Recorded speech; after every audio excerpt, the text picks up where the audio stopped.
No, bueno, no, fueron años muy complicados cuando murió mi papá. Jaime Chalita cree en Dios. Nosotros trabajamos desde cargar bolsas en el mercado Hidalgo para que nos dieran la propina. Pensamos en construir lo que le duele más a la gente. Para eso estudiamos. Un hospital que atendiera a gente con niveles económicos bajos. ¿Cómo le gustaría ser recordado?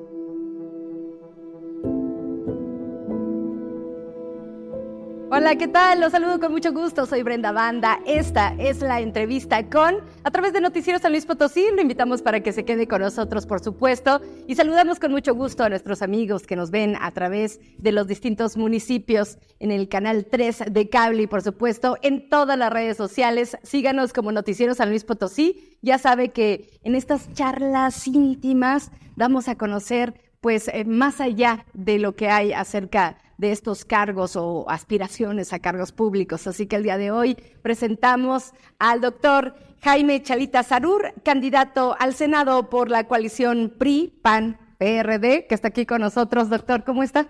¿Qué tal, Brenda? Me da mucho gusto estar en el espacio de ustedes, honrado con este gran espacio que es un ejemplo de cómo se mantiene una empresa. Cómo se mantiene también a través del esfuerzo, pero también de la pasión. Y bueno, queremos compartirles, porque todos los que nos dedicamos a los medios de comunicación, yo creo que no nos dejarán mentir, que cada que nos encontramos al doctor Chalita siempre es un trato amable, esa charla sabrosa que se disfruta, y que son luego de estos personajes y de los pocos personajes también de la vida pública y ahora política, que no se dan su taco. No, jamás, no, jamás. Si ustedes revisan, primero, gracias por el espacio, luego decir que no me figuraba yo estar en una propuesta como candidato al Senado en la segunda fórmula, y menos por una coalición de 3 partidos a los cuales les agradezco. Me sigla el PRI, sí, a quien agradezco enormemente, pero vamos en la coalición. A mí me llama mucho la atención cómo estos 3 partidos, declinando intereses políticos partidarios, se ponen de acuerdo y nos dan la bienvenida.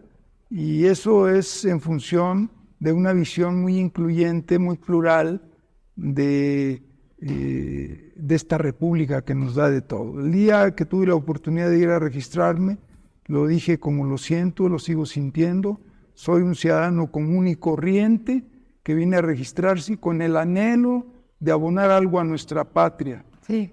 Considero yo que la patria sí tiene que tener otro rumbo, por un lado, pero también considero que ha habido un ausentismo del amor a nuestro México y que se ha ido notando paulatinamente cada vez más desde que quitaron el civismo de las escuelas. No hay un comportamiento que creciera la conciencia social y que esta conciencia social ayudara a darnos cuenta que todos dependemos de los demás. Claro, el amor es la base de todo, es lo que también creo que es uno de mis principales fundamentos, ¿no?, para cualquier cosa. Y su familia, Chalita, Sarur, Chalita, es todo un referente. Es como las enchiladas potosinas. Bueno.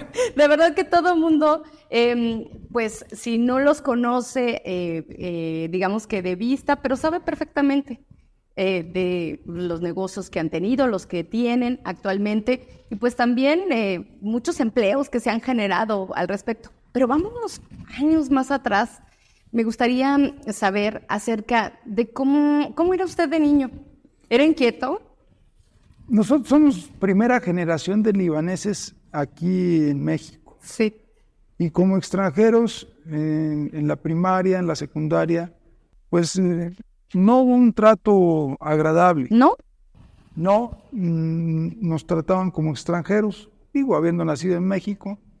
Luego fuimos haciendo nuestros núcleos de amigos, fuimos creciendo y finalmente entramos a la universidad todos. Yo entré aquí en San Luis a la Facultad de Estomatología y terminé aquí la carrera de estomatología. Luego me fui a Tijuana. En Tijuana, abriéndose la carrera de medicina, entré a estudiar medicina, que es y sigue siendo mi pasión, y terminé allá la carrera de medicina, y hoy estoy retirado del ejercicio de la profesión. Pero aquellos años fueron años turbulentos, años que fueron bonitos porque van forjando el carácter de las personas. Sí. Yo estoy seguro que en la secundaria, los años más importantes de la juventud, en donde se forma el carácter, cursando en una escuela para puros hombres entonces, en el Instituto Potosino, pues sí había enfrentamientos tú a tú y lo resolvíamos, pero eran momentos muy nobles que nos fueron forjando como hombres de bien. Hace algunas semanas me reuní con la generación de preparatoria, los que estudiamos preparatoria. Todos son hombres de bien, todos son hombres que tienen sus empresas, desarrollan fuentes de empleo, y ahí estamos incrustados. Así que fueron años complicados, especialmente cuando muere mi padre. Mi madre se queda viuda muy joven, a los 32 años, con 9 hijos, y no había equidad de género, y la mujer pues no contaba, pero mi madre se hizo valer. Tan que se hizo valer que a todos nos mantuvo y trabajó fuerte junto con sus hijos. Nosotros nos hicimos los trabajadores de la familia y seguimos siéndolo. Yo le tengo una pregunta y justo ahí, porque y luego ha habido como mucha controversia, sobre todo con estas entrevistas de que ¿por qué entrevistan en las cuestiones que tienen que ver, que son personales? Pues porque hay que conocer pues sí, obviamente a quien va por el cargo, pero también quiénes son sus valores, de dónde viene, cómo creció. Y muchas personas pueden decir, claro, pues es de familia acomodada, pues son empresarios, les va bien, pero ¿siempre fue así? No, bueno, no, fueron años muy complicados cuando murió mi papá, muy complicados. ¿Cuántos años tenía usted? 7 años. Nosotros trabajamos desde cargar bolsas en el mercado Hidalgo para que nos dieran la propina. Ya cuando crecimos un poco más, teníamos un negocio de lámina, hojas de lámina, y los estibadores, los cargadores éramos nosotros mismos para tratar de ir ahorrando y creciendo. Y nosotros sabemos trabajar a la fecha. Nuestras jornadas de trabajo no son menores de 14 horas. Es decir, la fuente del trabajo todo lo vence. Y hubo momentos muy complicados en la familia y las personas sí generalmente piensan que la dinastía de nosotros, si me permiten este término, fue una dinastía rica de toda la vida. No, la emigración de los países es para buscar mejores oportunidades o por cuestiones políticas. La familia de mi madre y la familia de mi padre emigran de Líbano para buscar mejores oportunidades económicas. Y desde luego que aquí en México las encontraron, y por eso es el amor que le tenemos a nuestra patria. Claro. Y me parece que tratar de ir regresando lo que nosotros hemos ido cosechando, me parece de gente bien nacida. Hay una frase que yo lo he escuchado en varias entrevistas y en varias ocasiones, y me la ha comentado en otras, no en entrevistas, sino ya fuera del aire, en charlas. Esta frase de trabajar por los demás. A ver, nosotros consideramos que las personas no tienen un valor individual. El ser humano no tiene un significado propio.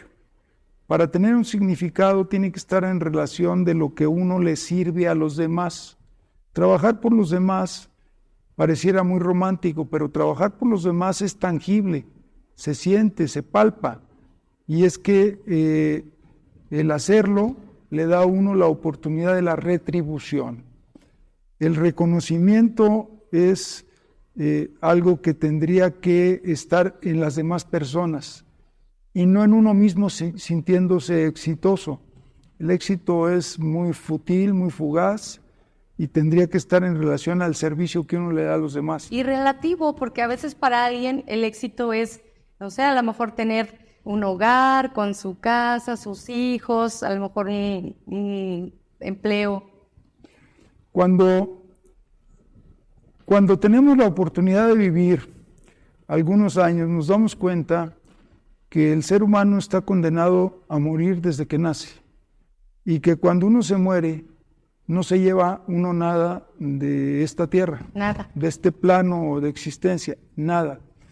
Pero aún más, todo lo que tenemos, no sé, la camisa, el carro, el reloj, todo lo que tenemos, aunque hayamos pagado un precio, no nos pertenece, porque todo está fabricado con lo que se saca de la tierra. Lo único que nos falta saber es el origen certero, palpable del ser humano. Y posiblemente la tierra, que es a donde regresamos, pues es el origen de donde salimos. Pero finalmente no nos pertenece absolutamente nada porque lo hemos tomado de la tierra, los edificios, las rocas de la tierra, de los textiles, del petróleo, etcétera. Digo, el ser humano es tan infinitamente pequeño que en esa pequeñez se cree grande, y creerse grande es de lo más trágico para las personas.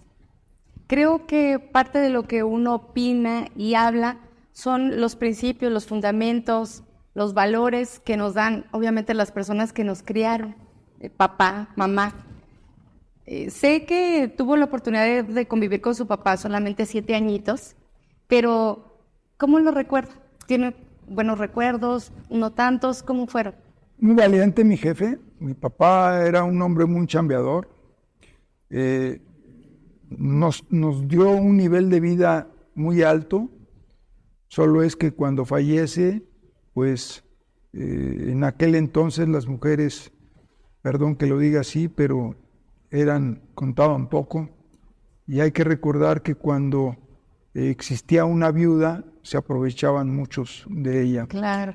Y en este caso no fue la excepción, pero supimos levantarnos con la dirección fuerte de mi madre, una dirección muy tenaz, muy buena para los negocios mi mamá, con sexto de primaria, pero finalmente con un carácter que le daba la fortaleza para levantar a 7 hombres y 2 mujeres.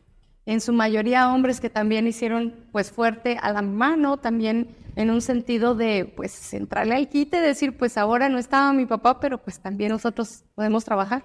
Y con la fortuna de tener ese ejemplo tan hermoso de mi madre, en donde cualquiera que se saliera del buen comportamiento, mi mamá estaba para regresarlo. Y ahí nace una admiración por ella y por la mujer en lo general. Nos enseñó a respetar a ellas, admirarlas a ellas y a saber cuando tratáramos con una mujer lo hiciéramos con el mayor de los respetos. Y así ha sido siempre. ¿Tenemos un carácter fuerte? Sí, tenemos un carácter fuerte, pero ese carácter lo usamos para trabajar y producir y para no permitir injusticias. Nuestro país está lleno de injusticias y a veces el que uno sea rígido en el cumplimiento de su deber se malinterpreta como si fuera injusto. Para nosotros no es así. Nosotros vamos a seguir trabajando con la firmeza que lo hacemos hasta que Dios lo quiera y que esa firmeza es, como usted dice, emanada del seno familiar.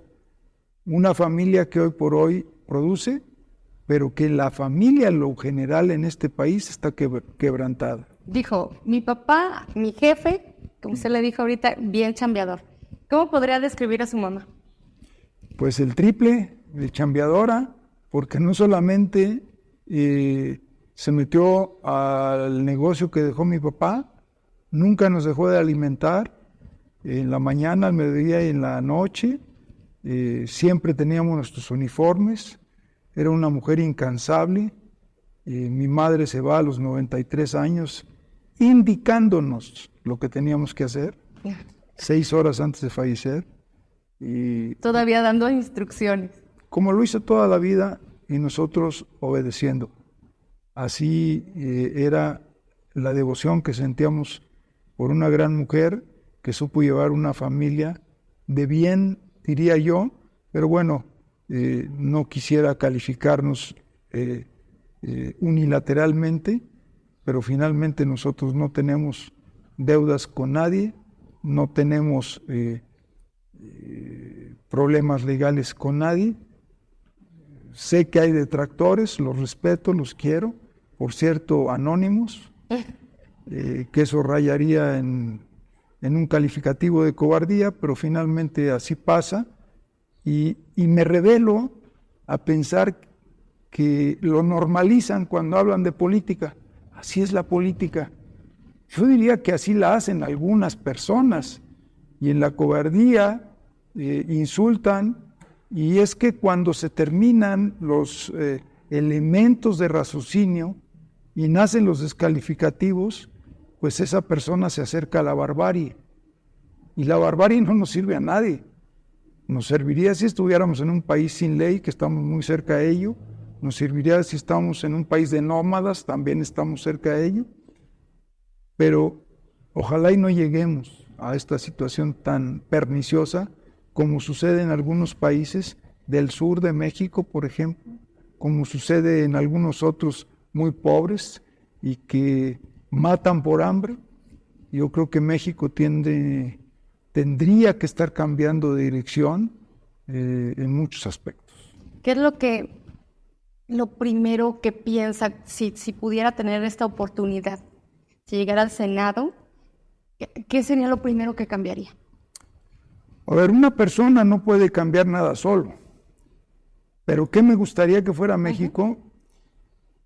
Cuando el Seguro Social lo instalan en el tiempo de López Mateos, era ejemplo a nivel Latinoamérica de la solidaridad social. En aquellos años la educación en México era ejemplo frente a países como Argentina, como Chile. Corea del Sur ni siquiera contaba, y hoy Corea del Sur nos deja años luz. La impunidad nos mata, pero también la impunidad nos mata en función de la violencia que vivimos, pero también habría que recuperar el respeto a la ley desde los hogares. No solamente la sociedad está polarizada, están destruidos los hogares en las relaciones internas, y entonces si hubiera un comportamiento firme, un comportamiento ético desde el seno familiar, la familia que sea, si hubiera un control desde el seno familiar del comportamiento de las personas, estaríamos eliminando más del 50% de los males que tenemos en impunidad.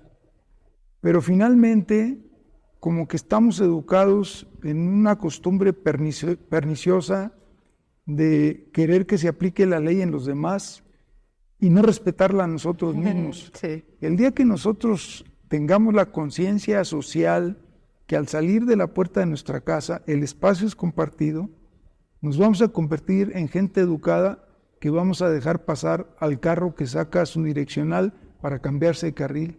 Hoy si uno saca la direccional es como si pedir no me dejes pasar. Claro, hasta le dan más. ¿Verdad? Entonces yo creo que el civismo que se ha ausentado terriblemente en nuestro comportamiento sociopolítico tendría que recuperarse. Esa conciencia social nos permitiría ser un país competitivo. Hoy estamos ahogados en la globalización, hemos perdido lugares en economía, en turismo fundamentalmente. Se habla mucho y se presume de la fortaleza del peso, pero no es por las políticas económicas de este país. Mucho tiene que ver las remesas de los mexicanos que se nos van a trabajar a otro país, porque aquí no encuentran la oportunidad o el sueldo adecuado para que se quedaran y sostener a su familia. La vivienda es un problema, la educación desde luego, como comento, la salud igual. Bueno, hay una serie de situaciones que tendríamos que cambiar entre todos, porque una sola persona, y que estaría dispuesto a dar la batalla, desde luego que sí, a tratar de convencer a los demás legisladores en el Senado, claro que sí, pero este país tiene que cambiar de rumbo. Este país no puede permanecer aislándose cada día más para tener un solo dueño. Eso me parece una tragedia para nuestro país. Claro. A veces hay personas que buscan la riqueza, ¿no? Y pareciera que no hay como un límite para que pusieran como un tope, ¿no? Pero la riqueza por la riqueza. A medida que pasan los años, doctor, hay cosas que vamos valorando más. Por ejemplo, le comparto, en mi caso, con la cuestión de la pandemia, ya también se lo había platicado, acerca de que hay personas que con esto se fueron, personas que ya no están, personas muy cercanas, y entonces de nada sirve todo el dinero y de nada sirve la fama, la fortuna, si no tenemos lo más importante que es la salud. Y valoramos más estar con la familia, valoramos más otras cosas. En este momento, en este punto de su vida, ¿qué es lo que valora más? El tiempo. El tiempo. La vida es fugaz y el siguiente minuto puede ser mortal para cualquier persona. Sí. Y el tiempo que transcurre, que vivimos, a veces ni siquiera nos damos cuenta que lo estamos pasando. Un promedio de latidos del corazón es entre 68, 70, 75 por minuto. Habría que ver cuántas veces ha latido el corazón de una persona de 20 años a lo largo de ese tiempo, y tendríamos un resultado enorme de latidos del corazón, y el corazón no se detiene hasta que se detiene. Pero finalmente el tiempo me parece que es lo que más se valora, porque un día se acaba, y ciertamente a todo mundo a todos los que se le acaba el tiempo en este plano terreno, le quedan cosas pendientes. Pero no por eso hay que dejar de trabajar y hay que dejar de hacer las cosas. Y el valorar el tiempo dentro de la vida de cada quien es de la mayor trascendencia, porque si no se aprovecha, el segundo que se vaya no regresa.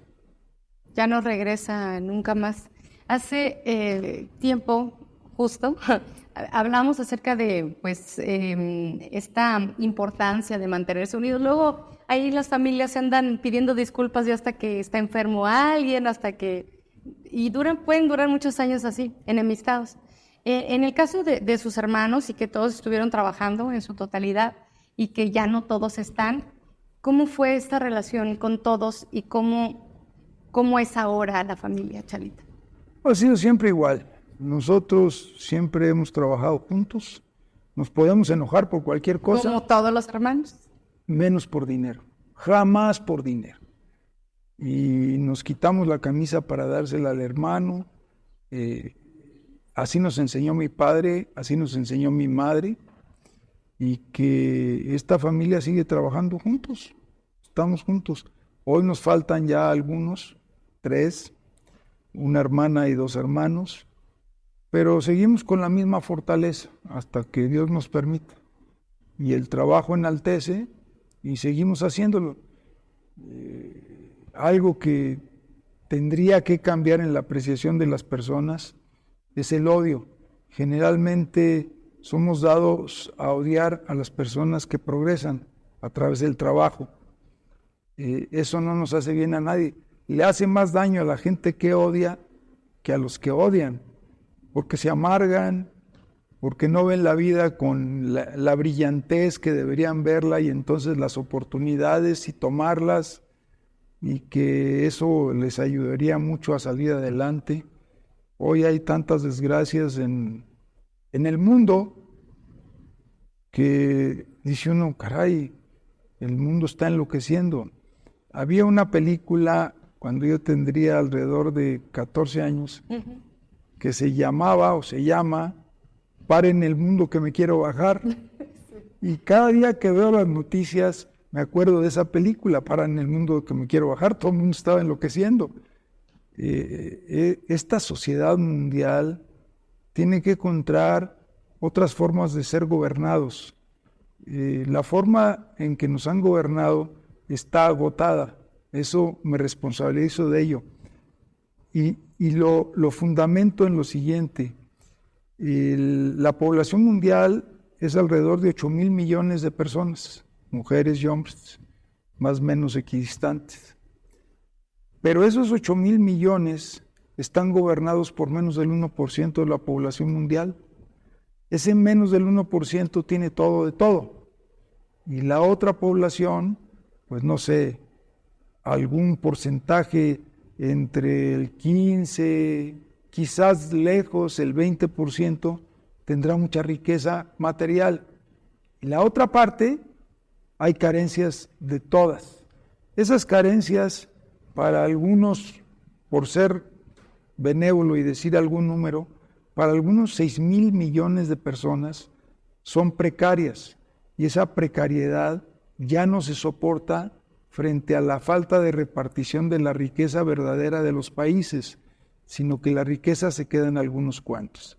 De tal manera que por esa razón la gobernanza, el gobierno de una sociedad que tiene que ser muy necesaria, la forma tiene que cambiar.